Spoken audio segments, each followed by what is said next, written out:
To those of you who earn a good salary in a low-stress job, what do you do?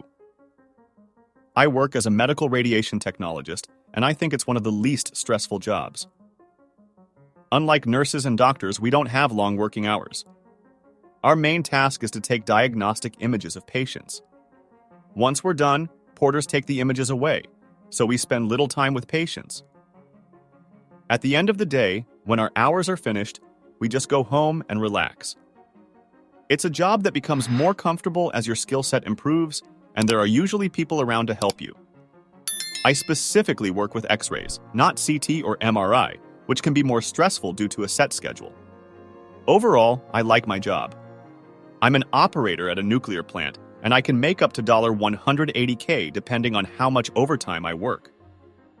Without overtime, I make $140K, working 32 to 48 hours a week in shifts. It's a union job, and we're treated well. The stress level is low if you can pass monthly exams demonstrating your knowledge of nuclear plant operations. However, passing the initial training can be challenging if you're not as book smart as the rest of the crew. Continuous training is provided, so if you can pass the training, the job is very low stress. I work as a truck driver, and I'm home every day. I listen to music and watch the sunrise while making about $80K. I could earn more if I put in more hours. The downside is dealing with people complaining about my presence on the road. You need a resilient mentality. I wouldn't recommend truck driving to others. It's challenging to find a well-paying job. I got lucky when a home daily company hired me right after I got my commercial driver's license. Interestingly, long-haul drivers make less than home daily drivers, a fact not well known. I work on a boat in New York. I started as a deckhand and made $385 a day. If I become a mate, I'll make $580 a day, and if I become a captain, it's $670 a day. We live on the boat, work for 2 weeks, then have 2 weeks off. We eat free food, watch TV, and I play video games during my downtime.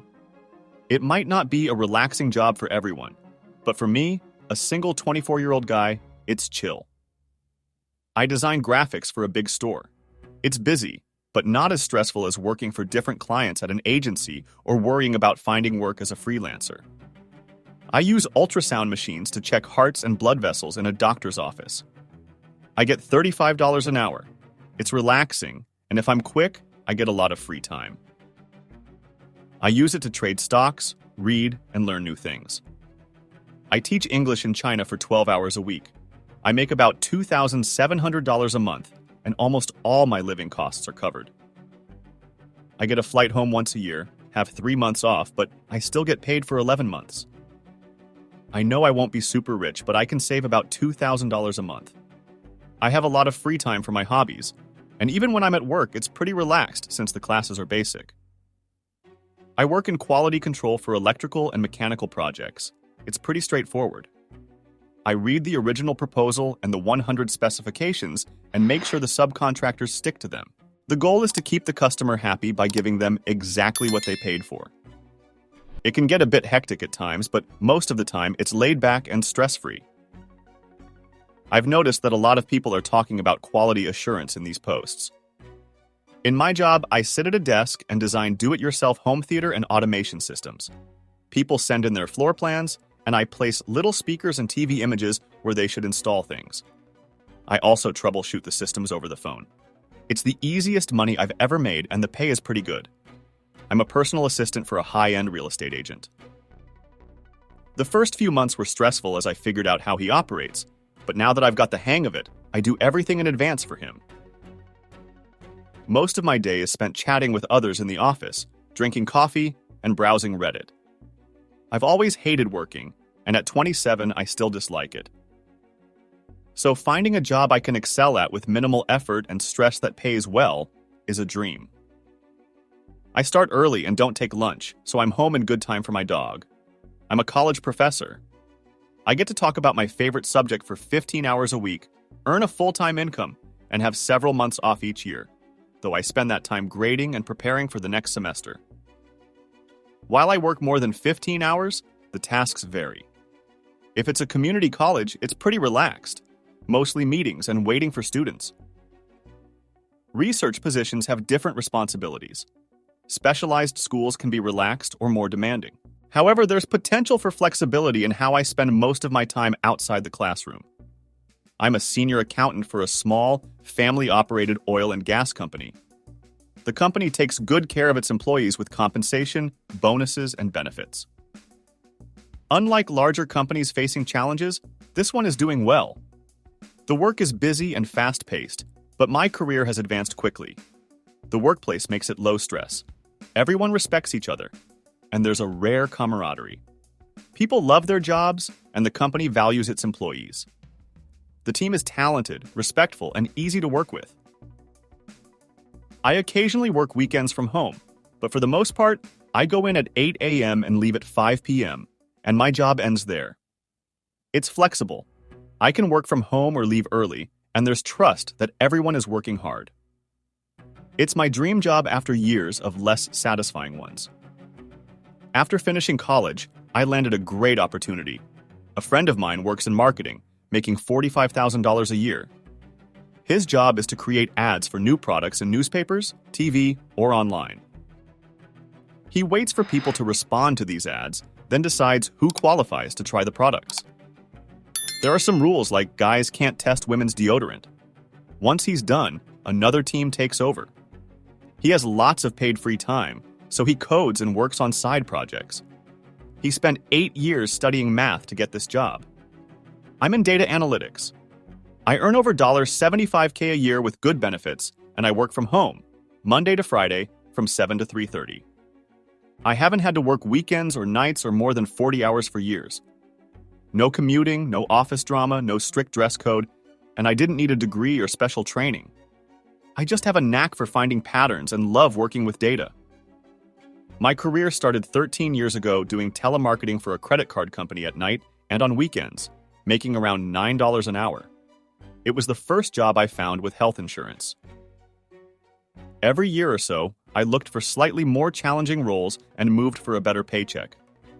I'm pursuing a degree now because my job covers the costs.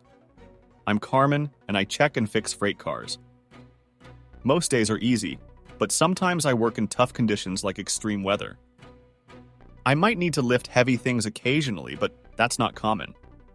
Stress only comes on rare days when the yard is messy, and we have to fix it, or when managers try to cause trouble.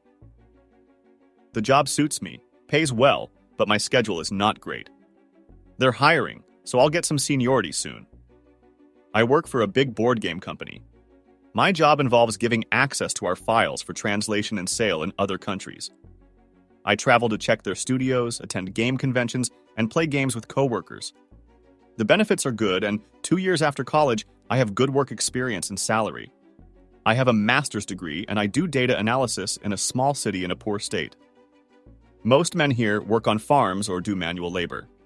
I spend about 4 hours a day doing calculations in Excel, earning twice the average income for this town.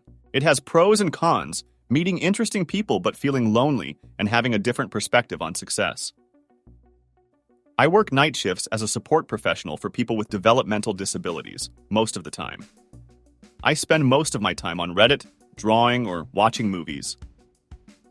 The guys at the group home where I work are usually asleep. The pay isn't amazing, but $10.25 plus benefits is not bad for someone with just a GED and a few hours of training. It's not a job for everyone, especially if you get nervous around people who aren't neurotypical.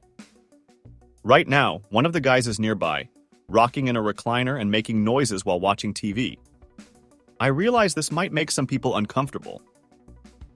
My job title is Export Compliance Executive at a medical device company, which sounds fancy. But in reality, I just copy and paste documents that someone else has already compiled when a distributor asks for them. I'm a desk operations program coordinator at a big university. Basically, I take care of all the desks in the dorms on campus. It involves managing student employees, and even though I'm 22, I connect well with them. The job mostly consists of email chains and meetings, with the occasional tough conversation. I receive university benefits and earn just under $40K, but my cost of living is pretty low. I work as a dog walker in Los Angeles. I get to spend time with the same 10 dogs every day, and they're always excited to see me. It's a refreshing change from my past retail jobs. I enjoy being outside, listening to podcasts, and walking all day. It's part-time, but it covers my bills and gives me some extra money to play with. I don't know if it's a high salary, but I make around $30 an hour with tips from poker games. After benefits and taxes, my paychecks are usually $200 to $300 every other week. It may be tiring after 12 years, but the job is stress-free. I'm an independent contract courier. My job involves driving to different animal hospitals, picking up samples like blood, urine, stool, and biopsies, and then delivering them to a medical laboratory for testing. I make $240 a day just driving around in my car. I'm a medical transcriptionist. I think the pay is pretty good considering how easy and stress-free the job becomes once you get the hang of the language. I work different shifts, which means I get paid a bit more. I recently started this job, and I feel lucky to have it. I work in admin for a university and make around $60K a year plus benefits. My main tasks involve answering emails and sometimes taking calls from students who need assistance. It can get a bit tricky at times, but often I'm just sharing information available on our website, like important dates for studying or helping with form submissions. I enjoy what I do. I'm in digital media marketing. I make about $80K a year, working from home. Some days I have a couple of hours of work, but many days I'm not too busy. Sometimes I feel a bit guilty for not working more, but a big part of my job is reacting quickly when needed. I've been doing this for 6 years, so it's easy for me, even though it doesn't make me happy. But hey, I work from home, so it's okay. I repair swimming pools and get paid for each job I do, not by the hour. If I want to take it easy, I can. But when I work hard, I can make a lot more money. I set my own hours, decide my prices, and can finish early for a movie or a drink with friends whenever I want. On average, I make about $75K a year. I'm in software quality assurance. I earn around the same as developers but have less stress. This field doesn't attract hardcore programmers since it's not actual coding, so there's less competition for good jobs. Most of the time, I run tests and tell the experts if something's wrong. I teach wealthy kids who aren't too interested in learning. It can be frustrating, but it's also laid back, because I can use old lesson plans. Things only get tense when I expect them to do some work. Currently, I work in desktop support, and I'm not sure if it's luck or skill, but nothing really breaks, and I spend only about 10 minutes a day fixing small issues. It's more of a backup role. It's okay, but I miss my previous job on a service desk where I handled calls for 8 hours a day. The days go by slowly here, and I end up browsing Reddit by lunchtime. Still, at $35 per hour at 21 years old, I can't complain. I'm a sanitation worker. I switch between a 2-person truck and the scale house at the transfer station. I make $50,000 a year to handle your trash and guide you on where to dump it. It's a town job, one of the few in Connecticut that hasn't privatized trash collection. If you enjoyed this, don't forget to subscribe to the channel for more.